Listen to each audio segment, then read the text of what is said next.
나는 싸우는 꿈을 계속 꾼다. 키우던 고양이를 어머니가 버리거나 뭐 죽이는 그런 꿈을 꾼다.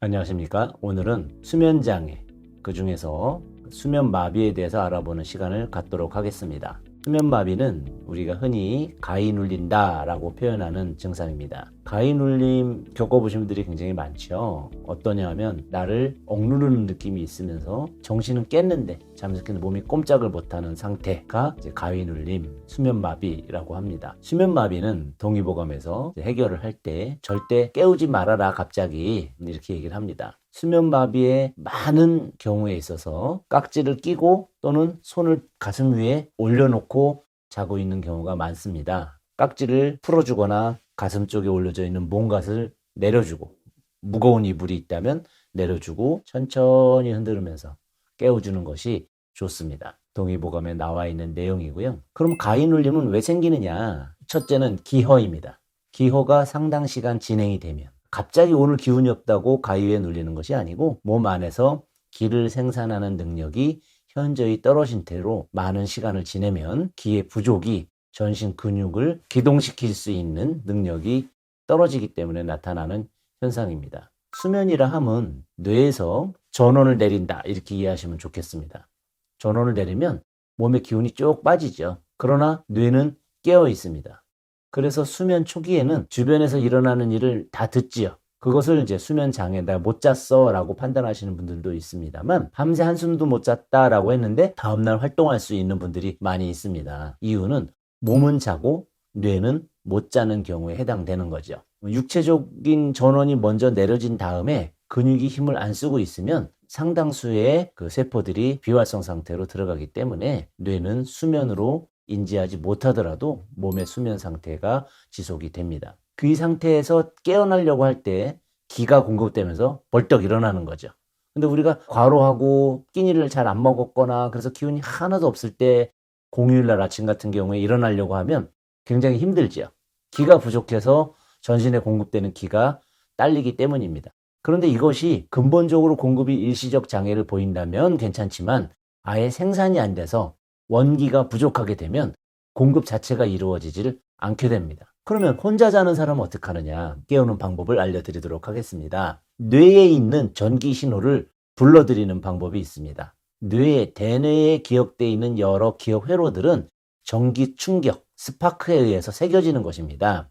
우리가 반복해서 뭐를 외우고 구구단을 외웠을 때 나중에 나이 들어서도 잘 안 까먹죠. 그것은 구구단을 여러 번 반복하면서 그 기억을 뇌에 심는 것입니다. 반복해서 계속 흠집을 내는데 전기적 흠집을 내면 깊게 파이죠. 그래서 외상 후 스트레스 장애 같은 경우도 전기적 스파크가 너무 깊게 새겨졌을 때 그것이 무의식 중에도 계속 남아있게 돼서 그 후유증이 남는 것이죠. 이런 것처럼 대뇌에 얼마나 많은 전기적인 작업이 이루어졌느냐에 따라서 그것이 깊게 자리 잡게 되는데, 그 중에서 가장 깊이 있는 것은 무엇일까요?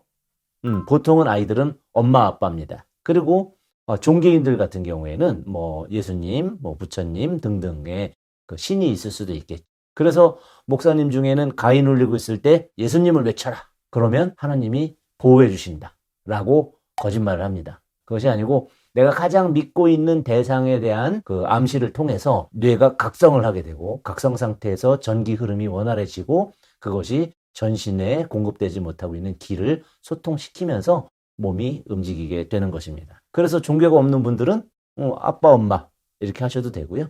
그래서 가위 눌릴 때 할머니들이 처방으로 머리맡에 식칼을 놓고 자라, 진짜 이런 가위를 놓고 자라 라고 조언해 주시는 경우도 있습니다. 그것은 자기 전에 기억을 하는 거죠. 내 머리맡에 나를 지켜줄 나의 무기가 있다, 이렇게 대뇌에 기억을 하고 자게 되는 것입니다. 그러고 나면 잘 못 움직이거나 이것이 혹시 귀신의 장난이 아닌가 이렇게 무서움에 이렇게 빠져들 때 나한테 칼이 있지 이런 생각을 하게 됨으로써 꿈에서, 악몽에서 또는 가위 눌림에서 벗어나게 하는 민간요법인 것이죠.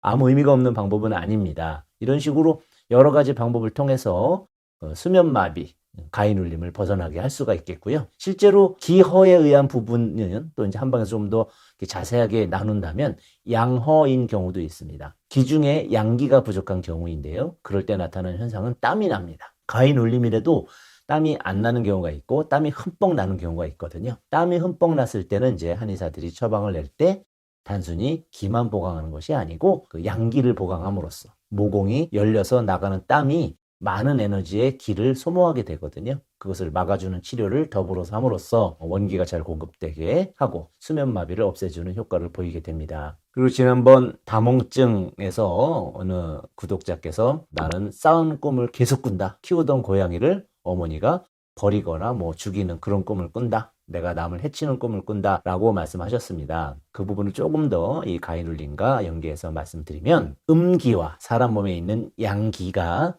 성할 때, 성하다는 건 극성맞아진다. 즉 필요 이상으로 넘친다. 사람의 기는 우리 자율신경계가 기량작용에 의해서 교감신경과 부교감신경이 각자 역할로 상대적으로 존재하듯이 사람의 기는 음기와 양기로 나누게 되는데 적절한 양이 서로 상대를 제어하죠. 근데 너무 넘치는 경우들이 있습니다. 사실은 주로 성장기에 많이 나타나게 됩니다. 이 성장이 다 끝난 이후에는 그런 일이 좀 드문 편이죠. 성장이 된 이후에 나타나는 경우에는 극도의 스트레스가 음기와 양기를 치성하게 만들 수 있고요. 성장기에 많은 학생들이 음기와 양기가 균형이 맞지 않음으로써 음기만 성했을 때는 물을 부는 꿈, 그리고 양기만 성했을 때는 불을 보는 꿈을 꾸고, 그리고 양기와 음기가 교대로 막 뒤섞여 있으면 온탕냉탕을 자꾸 반복하니까 그것이 싸움의 형상 또는 살인의 형상으로 나타날 수 있습니다.